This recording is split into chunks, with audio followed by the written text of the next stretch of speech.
Hi guys, how are you all? I hope you all well at this time. तो आज का video है बहुत ही इंटरेस्टिंग टॉपिक के ऊपर, जो कि टाटा एआई का जस्ट अभी कुछ टाइम पहले एक एनएफओ लॉन्च हुआ है। और ये एक ऐसा एनएफओ है जो कि बहुत ही कम समय के लिए अवेलेबल है आप लोगों के लिए, अगर आप इसको एज अ एनएफओ के लिए अप्लाई करना चाहते हैं। ऑलरेडी हमने कल एक वीडियो शूट किया था जो कि आईसीआईसी के एक म्यूचुअल फंड के ऊपर वीडियो था। आईसीआईसी के फंड में हमने ये डिस्कशन किया था बेसिकली कि जो लोग एक अपना इन्वेस्टमेंट एफडी आरडी से हट करके थोड़ा सा हाई रिटर्न चाहते हैं, ज़्यादा उनको रिस्क नहीं चाहिए बट थोड़ा सा मॉडरेट रिस्क अगर वो ले सकते हैं, तो उनके लिए कोई बेस्ट फंड है, जिसका मैंने कल डिस्कशन आप लोगों से आईसीआईसी वाले फंड में किया था। But now today we will discuss about the another fund, it's Tata AI. Tata ने भी जस्ट अपना रिसेंटली एक अपना एनएफओ लॉन्च किया है, और इसके दो एनएफओ है इस टाइम पे, जो कि कुछ टाइम पहले एक ही दिन में लॉन्च हुए थे, और इनका जो क्लोजिंग है वो सेम डे ही क्लोजिंग रहेगा। तो मैंने उसके ऊपर ऑलरेडी पीपीटी बनाया हुआ है, ताकि इस फंड को हम प्रॉपर्ली डीपली इसको समझ सके क्या ये फंड है और किस तरीके से आप लोगों के लिए काम करने वाला है ये to achieve the future goals.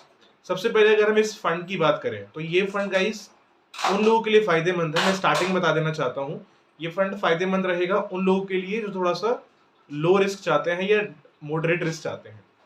जो आदमी ऑलरेडी इक्विटी में इन्वेस्टमेंट कर रहा है, तो इक्विटी वाले आदमी ऑलरेडी 20% 30% का जंप देख चुका है, तो उसको इक्विटी से ज्यादा लगाव रहेगा, वो अब डेप्ट में जाना पसंद नहीं करेगा।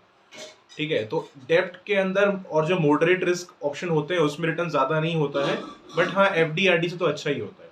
बट अगर हम मॉडरेट और अगर डेप्ट फंड की बात करें तो इनका जो रिटर्न है ऑलमोस्ट 7%, 8 9 10% का ऑलरेडी अब तक आ चुका है कुछ टाइम पहले। तो ये जो हम फंड का डिस्कशन करने वाले हैं, इसमें जो रिस्क का मीटर है वो हाई रिस्क मीटर नहीं रहेगा, ये मॉडरेट टू लो रिस्क है।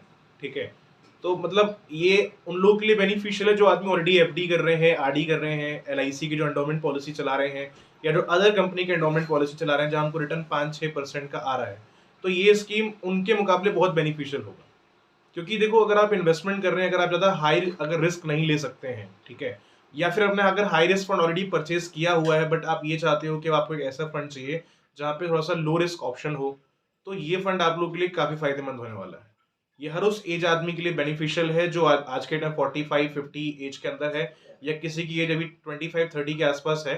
थोड़ा सा अगर आपको कम अगर रिस्क चाहिए तो ये फंड आपके लिए काफ़ी फायदेमंद होने वाला है। And obviously Tata AI, Tata का मतलब फंड है, सॉरी एआई बोल रहा हूँ मैं, इट्स नॉट एआई। अगर हम टाटा म्यूचुअल फंड की बात करें, टाटा का जो म्यूचुअल फंड है, अगर आप इसके ग्रोथ की बात करोगे तो इनके जो अदर म्यूचुअल फंड है, चाहे इक्विटी की बात करें या इनके डेप्ट की बात करें, इनके रिटर्न हमेशा से बढ़िया आते रहे हैं। तो आइए वीडियो को शुरू करते हैं। बिफोर द स्टार्ट आपसे रिक्वेस्ट है, if you like this video guys, please try to subscribe this channel and share this video with everyone, ताकि इस तरह की जो भी इन्फॉर्मेशन है इन फ्यूचर आपको टाइमली बेसिस से मिलती रहे। And please try to subscribe, because हम जो भी वीडियो क्रिएट करते हैं इस चैनल के ऊपर वो रिगार्डिंग इन्वेस्टमेंट, इंश्योरेंस, फाइनेंसिस ही होती हैं। तो ये वीडियो आप लोग के लिए हेल्पफुल रहे ना रहे, बट आने वाले टाइम को अगर हम अदर वीडियो अगर क्रिएट करते हैं ऑन इन्वेस्टमेंट तो आपके लिए काफी हेल्पफुल रह सकता है। तो प्लीज ट्राई टू सब्सक्राइब, अगर थोड़ा बहुत ही बेनिफिशियल लगता है as per your needs, as per your family needs, तो you can subscribe the channel and share this video with everyone. आपसे एक रिक्वेस्ट और है, जो कि मैं हर वीडियो में एक रिक्वेस्ट करता हूँ। सबसे पहला रिक्वेस्ट ये है कि before the watching this video, try to watch this video till end. Starting से लेकर इस वीडियो को आप एंड तक जरूर देखना, क्योंकि वीडियो में हम पूरे फंड का डिस्कशन करते हैं। Not only this fund I am talking about, मैं हर वीडियो की बात कर रहा हूँ, तो फंड में हम पूरा डिस्कशन स्टार्टिंग से लेकर एंड तक करते हैं एंड अपना हार्ड एंड मनी इन्वेस्ट कर रहे हैं, राइट। तो अपना एक हार्ड एंड मनी अगर आप कहीं भी इन्वेस्ट करोगे, that is your hard and money, उसको आप कहीं भी नहीं लगा सकते हैं। तो उसके लिए आपको अंडरस्टैंड करना जरूरी है कि जो आप फंड परचेज कर रहे हैं एक्चुअली में आपके लिए बेनिफिशियल है कि नहीं है। कहीं ऐसा ना हो कि मैंने लगा दिया उसके बाद मुझे लगा कि नहीं मेरे लिए फायदेमंद नहीं है, मुझे किसी अदर फंड में इन्वेस्टमेंट करना चाहिए था। तो please watch this video from starting to end, ताकि इसका जो भी इन्फॉर्मेशन है वो आपको प्रॉपर तरीके से इसका मिल जाए।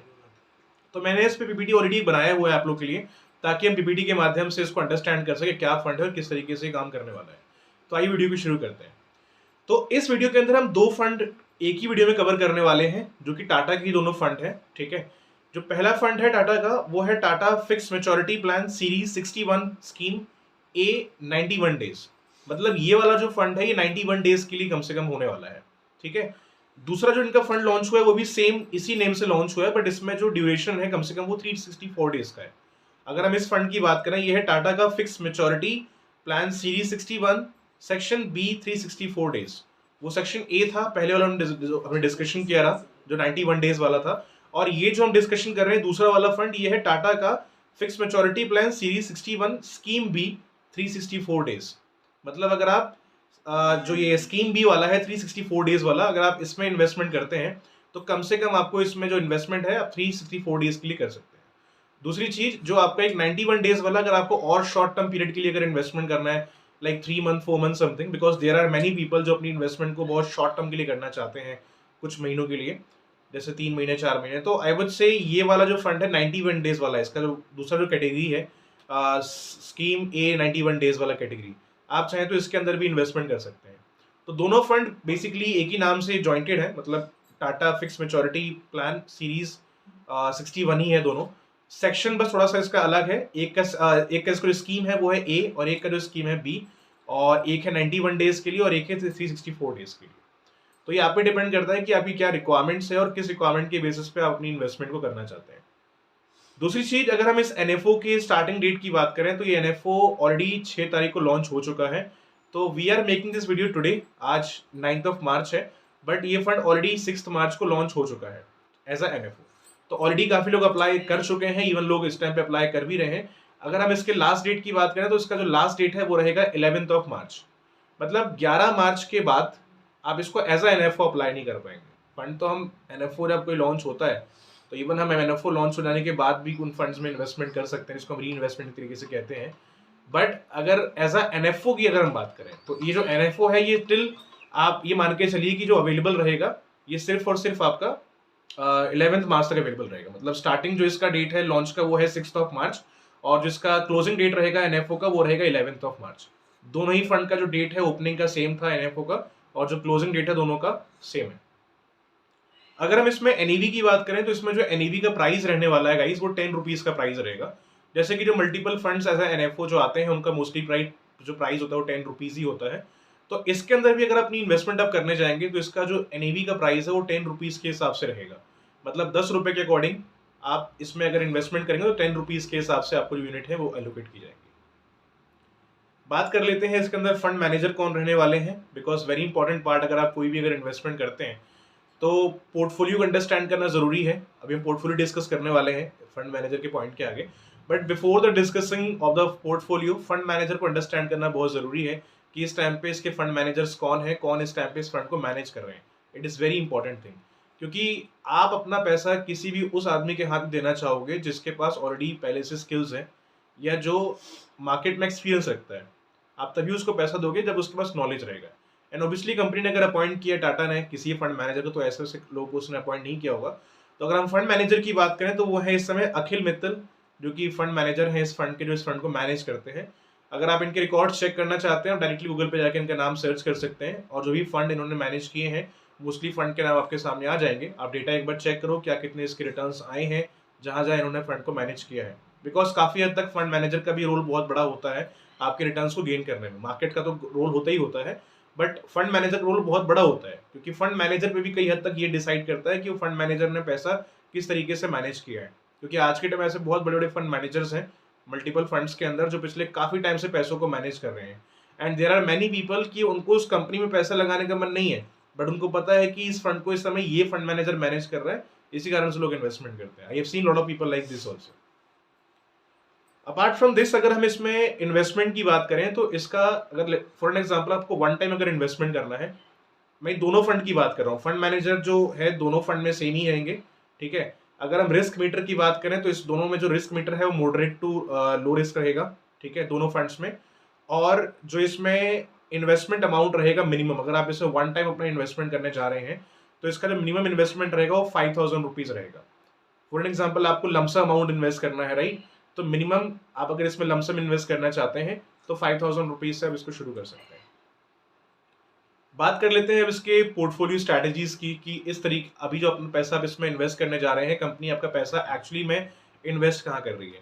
फंड मैनेजर आपने अंडरस्टैंड कर लिया, एनईवी के प्राइस आपने अंडरस्टैंड कर लिए, स्टार्ट डेट मालूम पड़ गया, क्लोज डेट मालूम पड़ गया, बट एक चीज को अंडरस्टैंड करना और जरूरी है कि मैं अपना जो अमाउंट इन्वेस्ट करने जा रहा हूँ, ऑब्वियसली काफी लोग अंडरस्टैंड कर चुके होंगे कि मॉडरेट टू लो रिस्क है, तो पैसा पूरा इक्विटी में नहीं डाल रहा होगा, राइट। तो ये मॉडरेट टू रिस्क ऑप्शन है, तो पैसा एक्चुअली में ये इन्वेस्ट कर कहाँ रहा है आपका, तो अभी जो बेसिकली पैसा आपका इन्वेस्ट कर रहा है वो इन्वेस्ट कर रहा है फिक्स्ड इनकम इंस्ट्रूमेंट्स में और डेब्ट सिक्योरिटीज में।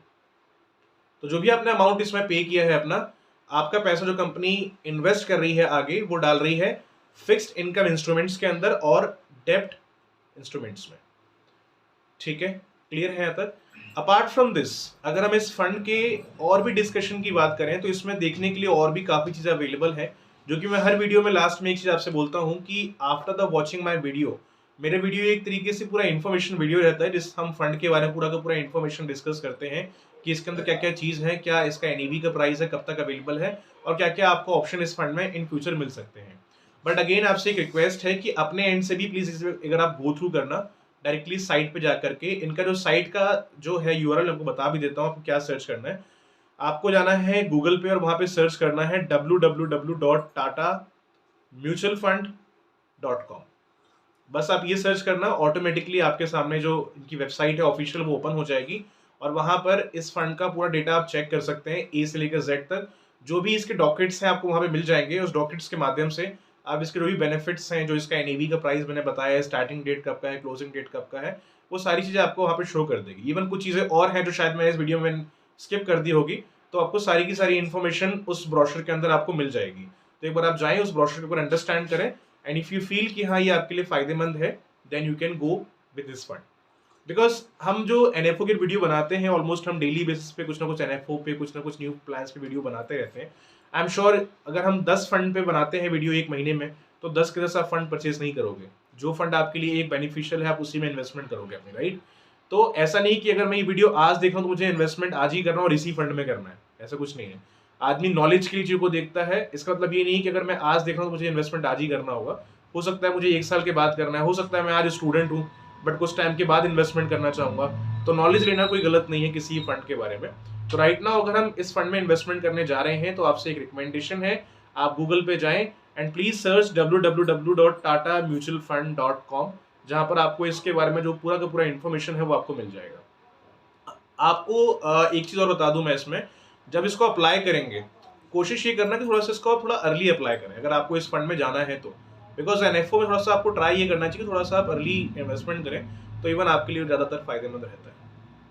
आई होप यहाँ तक क्लियर होगा आप लोग को।